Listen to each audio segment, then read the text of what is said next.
Hey, this is Andrea. And this is Amanda. And you're listening to Girls Nerd Out.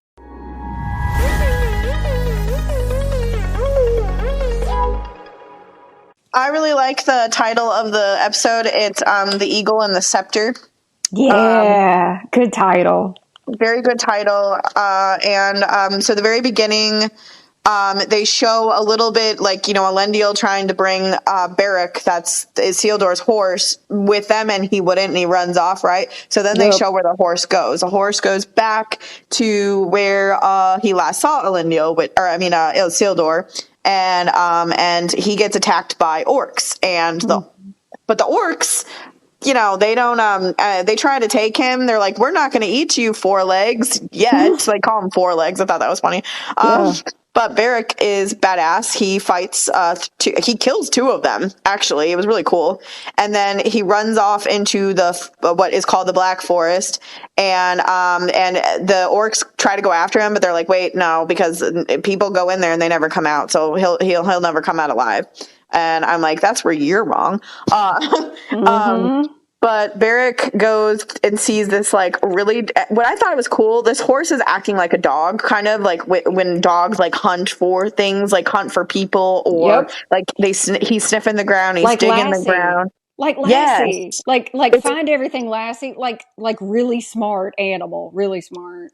I thought it was a really well written scene for something that's not a person. You know what I mean? It was just really cool.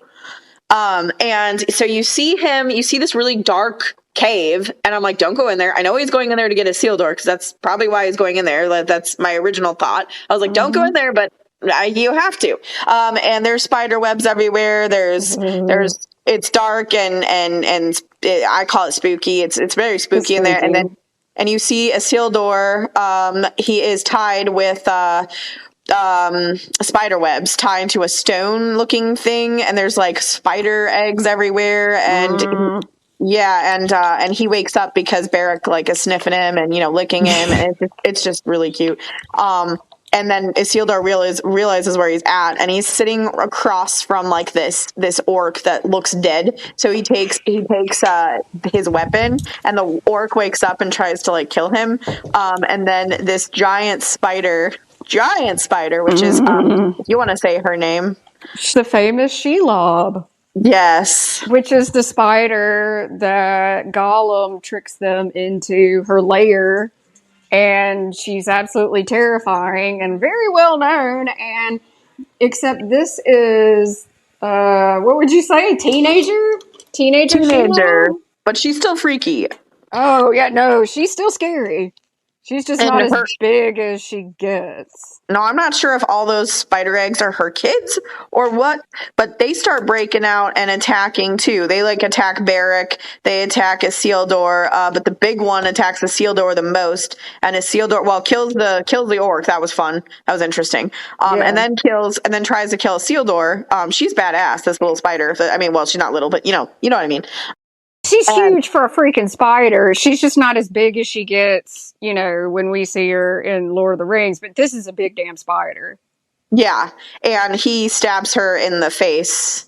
And, at first he's trying to wrestle with her, and that was really interesting. And then he stabs her in the face, and they hurt him, and Beric leave. But I don't think this is the last time we're going to see her, because it's really ominous seeing her kind of go towards the entrance and just stare at them. Honestly, a lot of people really like Shelob. That's why I think we're going to see her again. Plus, for some reason, Shelob can get stabbed and hurt, and she just hides for a little while and then comes back and she's fine. She's interesting, but I also think there's just more than just her and the little babies in there. So yeah. The next scene is we're in Numenor. So Muriel's dad died, and so they're having a funeral for him. And Elendil is looking at the king, and he and his daughter Arianne comes up and says, you blame yourself for what happened to Isildur, because they don't think Isildur is alive. And she's like, the true blame belongs to another. And I originally thought she was going to say Galadriel, but I think she meant Muriel, which is interesting because she seems to really hate the queen in this episode.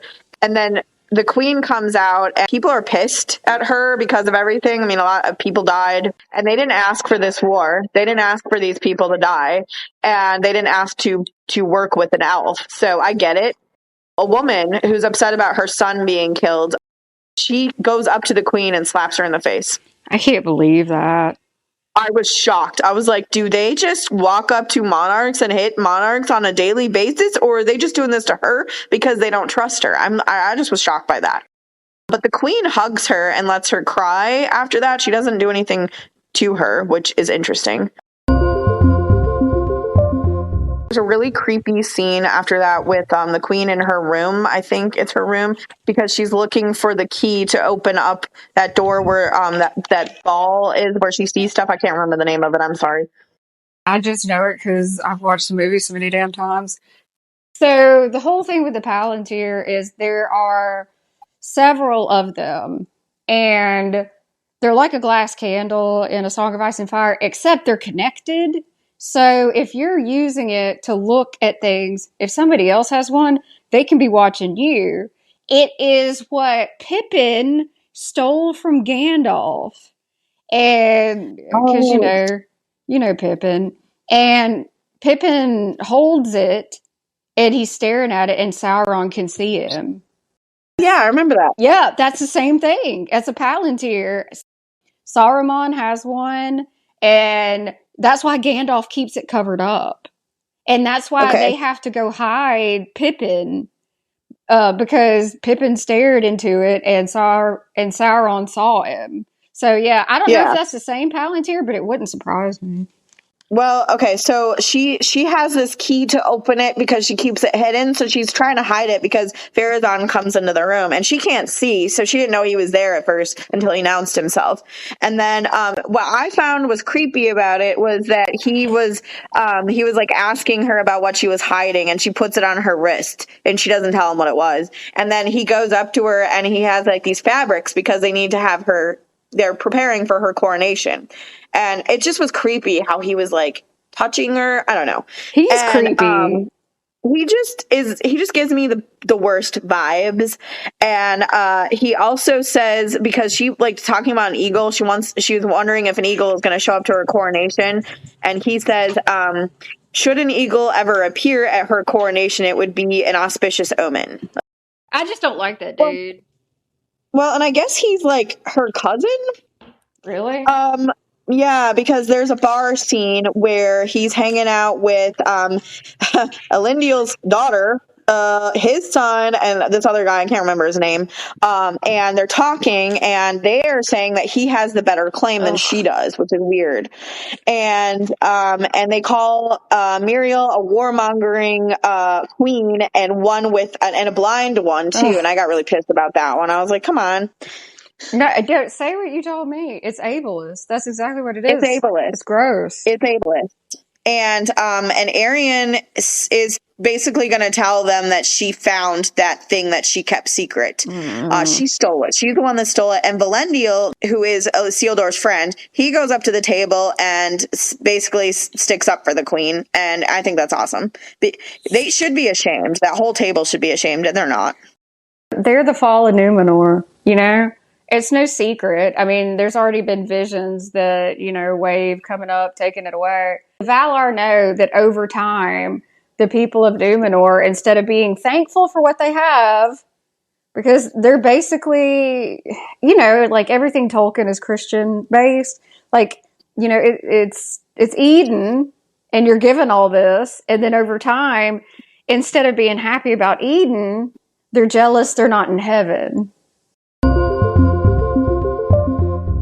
So then after that, we see Adar and the orcs. And Adar says, we will never be truly safe until Sauron is no more. Because this guy that's following him is like, hey, we shouldn't go to war with Sauron. Like, let's just say he's dead. You said he's dead, so he's dead. And Adar is like, I'm a father, you're a child. I will take care of this. You don't have to worry about what a father has to do. He really is paternal. It's cute. It is. He really, really cares about them, like a lot. And again, this is another point of contention. Andrea and I like it. I like the fact that the orcs are seen more than one-dimensional. I think it's a great story, and I think it's incredibly creative. I'm a fan.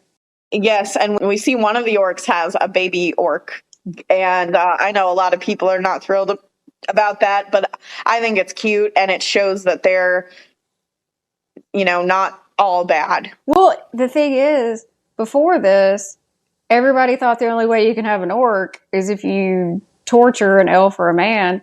No.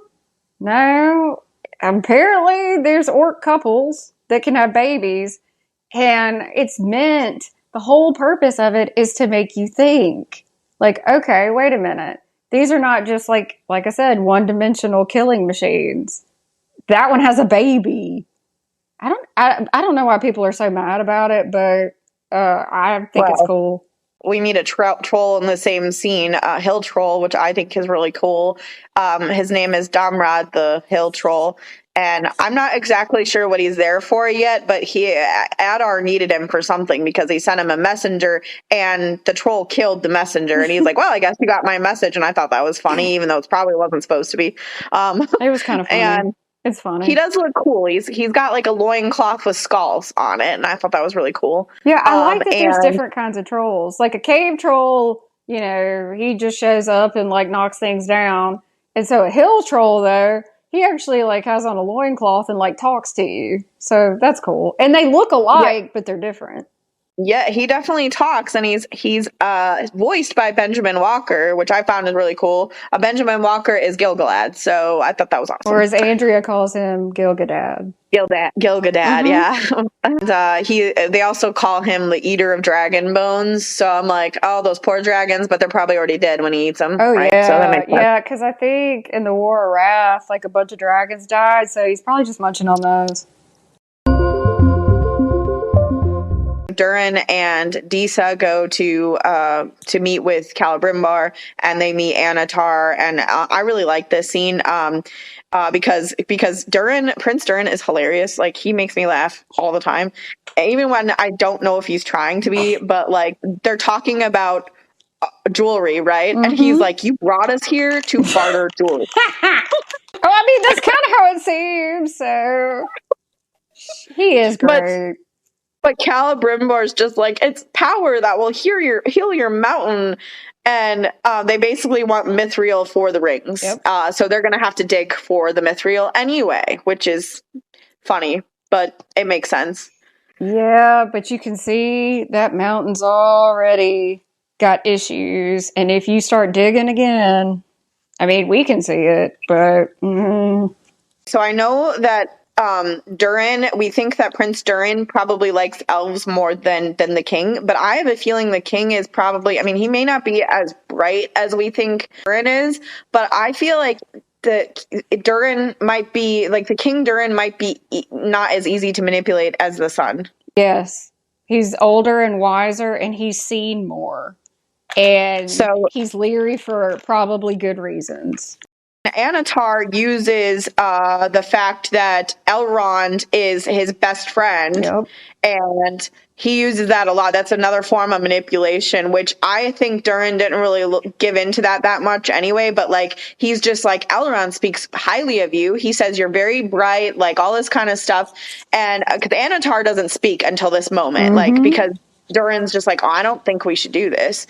And that's when Annatar is just like, nope, this is, I mean, because he asks where Elrond is, and he's like, well, he's in Lindon. Restoration needs Elrond's full attention. And I'm like, really? Really? And even Durin's like, sure. Well, his friendship with Elrond was their in. That was their in. Yeah, which is interesting and really manipulative but cool at the same time. And so Prince Durin's looking at Annatar, and he's like, I've never seen you before. And it's interesting how he talks a lot about me, but he's never mentioned you. And I'm like, nope, because he doesn't know him, like, at all. No, not a bit. I was like, yes, side-eye him, please. Chaos. I love the chaos. And Celebrimbor's like, okay, now this is my friend, my very close friend, and and I make rings. So Disa, yeah, I agree. And so Disa and Durin go outside to talk, and he tells her he doesn't know Elrond from a hole in the ground because and I'm like, certainly doesn't, because Elrond would never say such nice things about him. I mean, true, funny, love them. So basically, she just talks some sense into Durin. Like, you're going to have to say sorry to your dad. You're going to have to tell him about this because this is the way to save our mountain. And it is. It's a very manipulative way to save your mountain, but it is. Yeah, to save the mountain that he actually caused to be in the state that it's in. Using people as puzzle pieces, right? Or not puzzle pieces, chess pieces. Oh, yeah. So what I noticed is, because I know people were confused at first, because when he's looking at Mordor, he's in Mordor, right? He goes to Mordor and then gets taken in, and then tells them to let his people go and him go so he can go deal with the elves. Why did he go to Mordor? Because Adar is another chess piece. So all of these people are playing a game. Oh yeah. And that's what I thought. And that's really cool because he's using everyone. Yes, he's using every chess piece.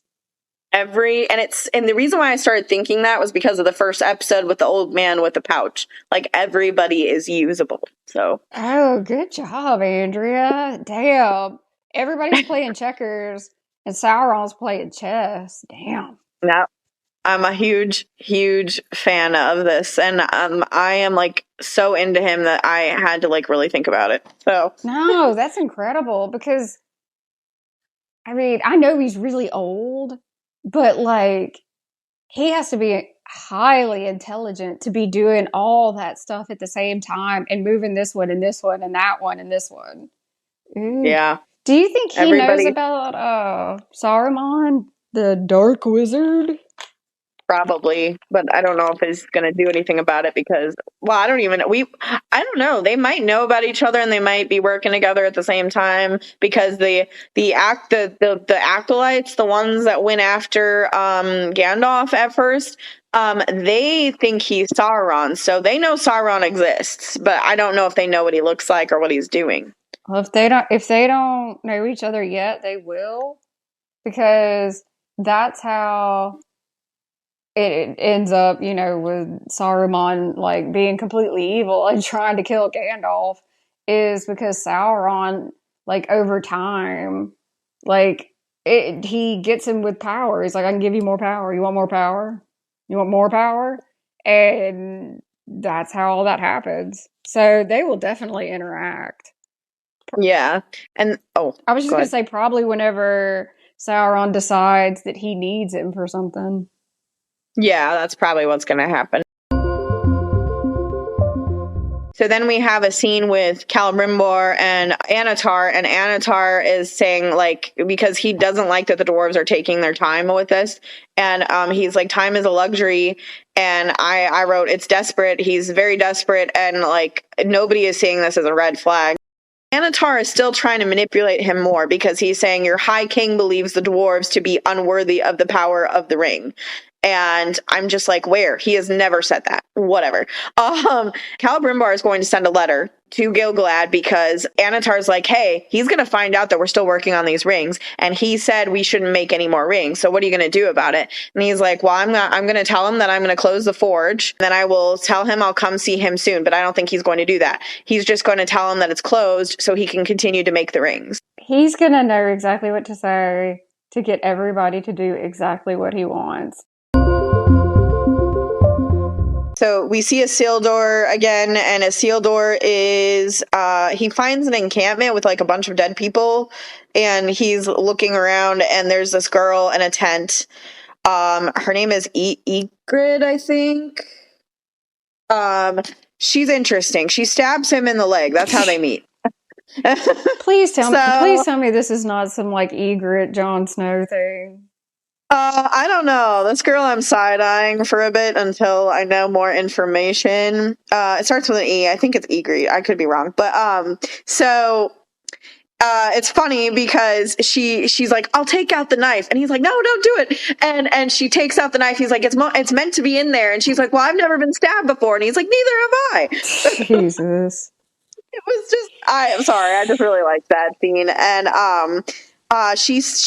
she like helps him with the stab, and then he takes her with him on the horse because she's like, there's a map of where some people might be, because he talks about how he's looking for his dad. He doesn't know his dad left. That's sad. It is sad. He doesn't know. He will know though, and it's really depressing. But he's going to where Arender and those people are. So they're headed that way, and before they get there, they get attacked by these wild men, is what they call it. Before they do that, there's a guy that's like sitting there, and he says he's been attacked by orcs, and the girl tells him, don't get down there. We need to keep going. And he's like, well, we could still give him food.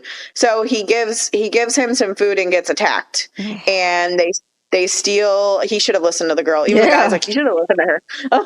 I mean, but Barrack gets stolen, unfortunately, and then so that they're trying to kill the girl and Isildur, and that's when Arender comes out in badassery and starts killing them all with his bow and arrow. And I wrote Arender is so badass, and Isildur's like, hey, you remember me? It's Isildur, and he goes, elven memories do not dim. you know what? In that situation, yeah, give me elf arrogance. I like it. Do it. It was just really cute. And Isildur is like, I have to go back for my horse. I need your help. And he's like, well, I got my own matters to deal with. Bronwyn died off screen, and they have a funeral for her, and they show a little bit of like, so he goes and touches her before they set the pyre on fire, and he has a memory of her, and it made me sad. And Theo is taking it hard too, because he doesn't have a dad, so he's an orphan now. He's an orphan, and his mom is dead, and their only healer is dead. It's just kind of it's a lot. And basically, we find out that she died from her injuries, but not necessarily just her injuries. Apparently, orc arrows are there's something on them that is not good for the flesh, so human flesh. Yeah, so that's what she said. That's reminiscent of when Frodo, he gets stabbed with the blade of the Nazgul, and it won't heal. Like it's probably something not as strong as that, but it's probably like something kind of like that. Like it's kind of like a magic thing more than like a poison, I think. We see the king, and there's a bunch of people, like, they're upset, and they want to talk to the king because they're like, we need food. We don't have any food. We need food. And they basically want the king to dig into the royal reserves. The only food that they have in the royal reserves is 3 months worth. So they're going to have to do something, right? And that's when Prince Durin comes in and is like, we need to he says he's sorry, and he was wrong. And then he mentions about the rings, and what they need to do is dig for Mithril, basically. And but he warns his dad. He's like, I don't trust this power. And see, I wonder, okay, his dad he's not wanting anybody to like leave the mountain and go gather crops and stuff. Do you think Durin is going to try to like overthrow his dad? Yes. Yeah, I kind of do too. But like not out of like meanness. I feel like he's going to try, and I hate to even say overthrow. I don't know what else to really say. Like set his dad aside or whatever, because I think he's going to see like we're starving, like we've got to do something. And see, from his point of view, it's going to be like, hey, my dad's old school. We need to do different things. I think that's probably what's going to happen. And then after that, we see a scene with Arender and Theo. Isildur is saying that Númenor will return and your family will be whole. I don't know who he's talking to though, but yeah, he's just talking to the people. He's there and he's hanging out with them. And then we see the scene where Arender and Theo are talking, and he's telling him about Beleriand, and he's saying that he was born there, and he was angry for what happened to that place, but because he knows Theo's upset about his mom. Yeah. His mom is dead. His only parent is dead. And Arender lost every single person he knew. Yeah, so he understands being like loss and anger. And he says anger is a thirst that will drink you dry. And I really like that line. Ooh, wait. Oh my God. It's a juxtaposition because Adar is from the same place. And Adar, like in his own way, no, he didn't go down a dark path, but yeah, he kind of did. Ooh, I like that. Because it makes you think, like, okay, so you can either let that control you or you can, move on and try to have a life. So that's interesting. Yeah, and Theo asks Arender if he knew, because he's like, you watched us for how many years? Did you ever see my dad? And Arender said, no, I never saw your dad. And Theo's like, neither did I, and you're not him. So anything you were to me is ashes now. And he says, you don't have to talk to me ever again. And I'm like, well, because I guess he blames him in some way, which I get it. He's angry, he but needs I don't. somebody to blame. He's a kid. Yep. And it'll get better, I think. But who do you think his dad is? Or was? That's a very good question. He's not there anymore. I guess he might be a deadbeat dad or just dead. There's a theory that Theo could eventually be a Nazgul. And what if Theo is related to, like, somehow one of the kings of the Southlands? That'd be really cool. Well, there's people that think he might end up being a Nazgul. There's 9 of them, and then the most powerful one is the Witch King of Angmar. Some people think that he's going to end up being the Witch King of Angmar because he gave his blood to that sword in the first season. And it's not like it sounds bad, but that would be really cool because we've never seen that before, and that would be really interesting. But that makes me sound really bad because I'm like, yeah, I'd like the kid to turn into the Witch King. But I mean, it would be interesting. It would be. And I like that. I think that would be really cool. And there's a little scene with Isildur and Istrid.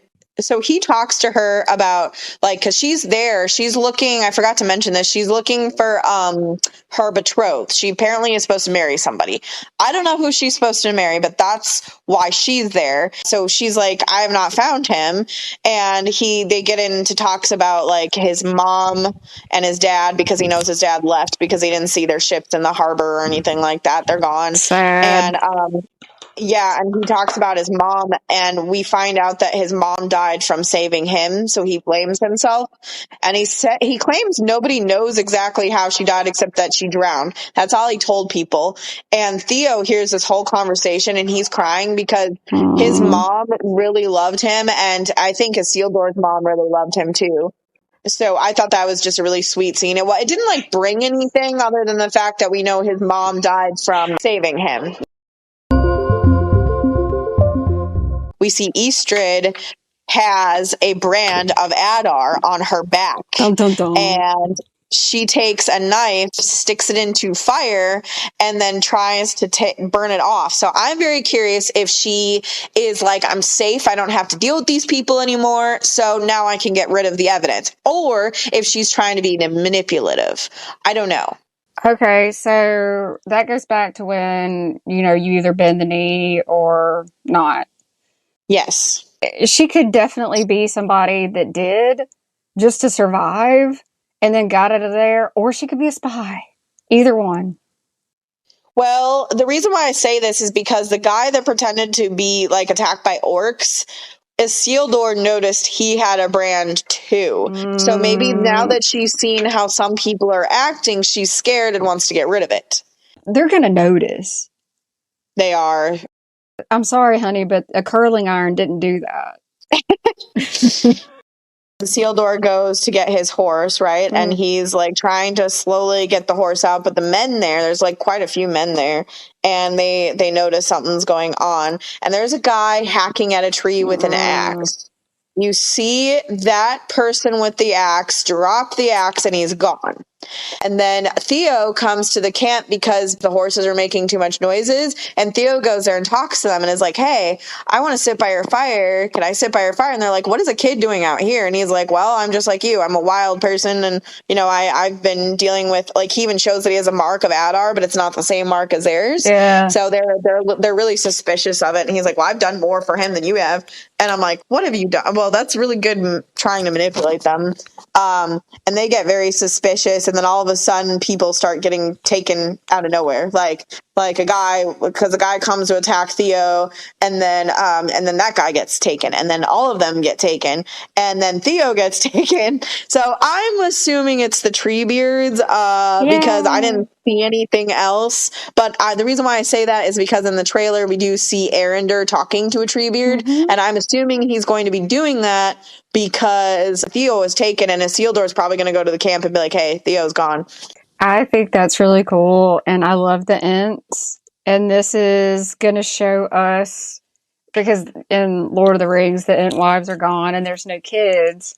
Well, this is going to be younger Ents and probably families, and I just can't wait. I'm very excited about that. Probably overly excited.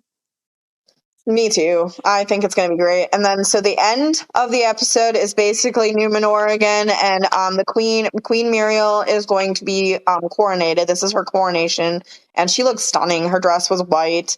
It was very interesting because when Pharazôn was given her fabrics to look at, well, she couldn't look at it, but he was looking at her, like probably picturing what she would look like in these clothes, which I found really creepy.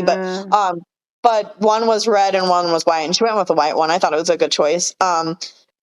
And then, so they're about to like do something for her. Like there was a priest there saying some words, and some people in the crowd yelled out, "She's not worthy." Ugh. And like, no, she's a terrible queen. She's not worthy. And Elendil's out there, and he's trying to figure out who's saying it. And then the priest is like, "There is no talking during the ceremony." And she's like, "No, I feel your pain. I understand why you're upset. Who do you cry out for? Those we buried, our kingdom, or yourself?"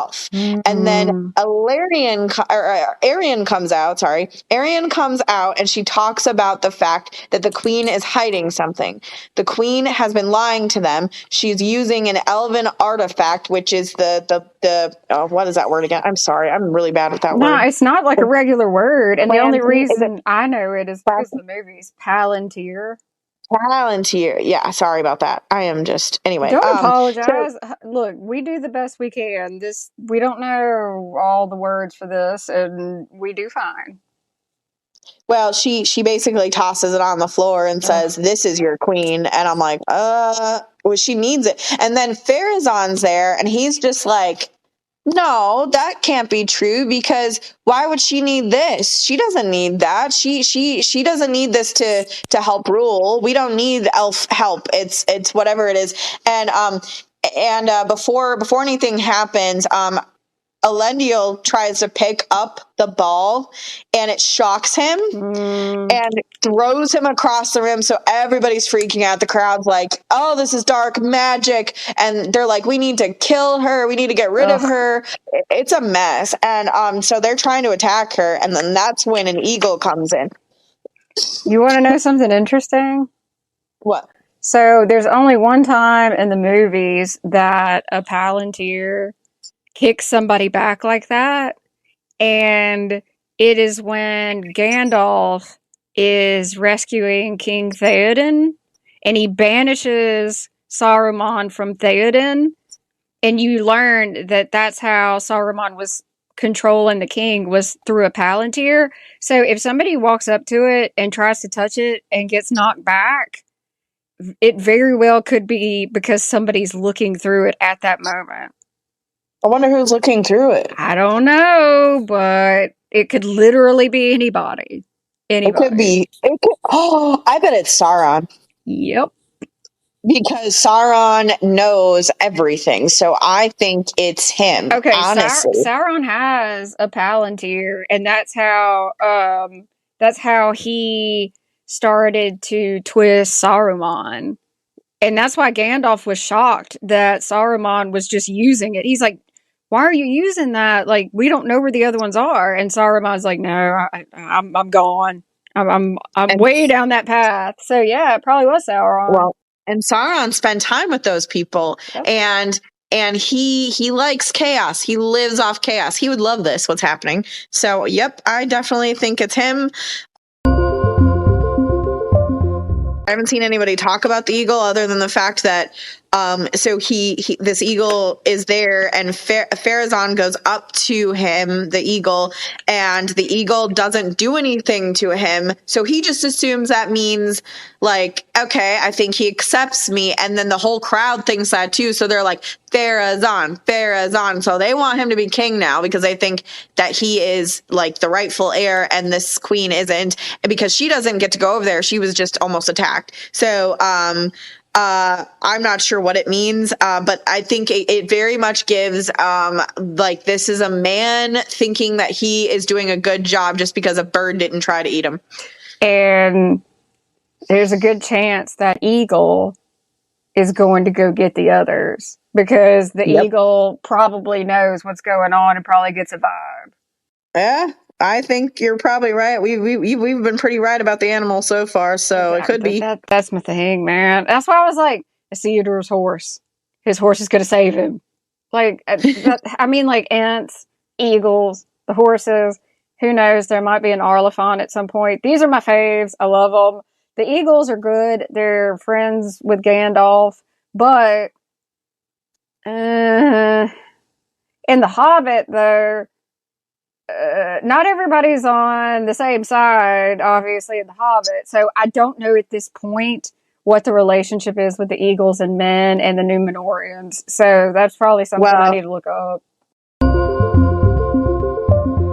The final scene is Prince Durin and King Durin and them are back with Celebrimbor, and they give him the mithril, and and then he gives the mithril to Annatar, and Annatar puts it in with the so they're going to create the rings. My thing about that is, what is the timeline for this? That's a big complaint because people don't understand the timeline, and I don't either. I'm like, this has to take a while. Okay, like, isn't like the timeline of like forging the rings and like, you know, getting them all done and getting them out? Because in the same episode, they're there and then they leave and then they come back. So it's like crazy that, I wonder how long it takes to do all that. It's fine. I don't really care, to be honest. But I know a lot of people do. So I'm very curious what the timeline is for all of this. Maybe they'll eventually tell us. I don't know. Well, let me just give you a little example. Okay, so Gandalf is at Bag End and he sees the ring, but he's not sure if it's the One Ring. So he leaves it with Frodo and he goes, and you see a scene of him and he's like going through old scrolls and books. I love that scene. Yeah, me too. So that gives you the vibe that he's probably gone for weeks. I mean, maybe a couple months. All right, get this. In the books, he's gone for 17 years. I'm serious. I swear. What? It's 17 years. Yep. So, yeah, there's no telling what the time frame is. That's all I'm saying. 17 years. 17 years Frodo ignored that ring. So, props to Frodo. But I mean, like, obviously in a movie, you can't, in 17 years later, but still, it's kind of funny. And I'm not trying to diss out Bilbo. I mean, I'm a curious person. I'd probably be messing with it. Or, I don't know. It depends. But I think the whole reason that it took 17 years is so you think, oh, okay, well, good for Frodo. I mean, he's not tempted by it. He doesn't get tempted by it till way later. So, yeah, 17 years. That was the episode, and yeah, maybe it didn't have, like, it did have some action scenes. Like I said, the horse killed some orcs, which I thought was cool. The spider fight, and then Arender, obviously. I still liked it. I still learned a lot from it, and I'm probably going to give every single episode 10 out of 10. I loved it. So that's what I'm giving it. I like it. There's a lot of cool things. Obviously, Shelob is cool. The horse is cool. You get to see an eagle. That's cool. You get to figure out how manipulative Sauron is. Sauron is so manipulative. Yep. And I agree. I think he does have a Palantir. I think he's watching everything. He's got to look at the chessboard, so... And everybody else is playing checkers. As always, it's Amanda here to say thank you to all of our listeners and to ask that if you like this week's episode, leave us an honest rating. And if you'd like to continue the discussion, please feel free to comment on our post over at our Girls Nerd Out podcast account on Instagram. If you're interested in buying any of our merch to support the podcast and so that we can continue to release weekly episodes, then check it out over at girlsnerdoutpodcast.com. Our podcast logo was designed by Chairman Bilal over on Fiverr. Our podcast merch was put together by me, myself, and I at Southern Mother of Dragons on all social media. If you're interested in my personal merch, check it out at southernmotherofdragons.com. And the designs for that merch were put together by Ryuchi Studios on Etsy after an in-depth back and forth discussion with me to find the perfect merch for me and my loyal supporters. The music played while I tell you about all the ways you can support us and the production of the podcast is Kawaii Girl by Pumpkin Pie. Thanks for listening. Hey, this is Andrea. And this is Amanda. And you just listened to Girls Nerd Out.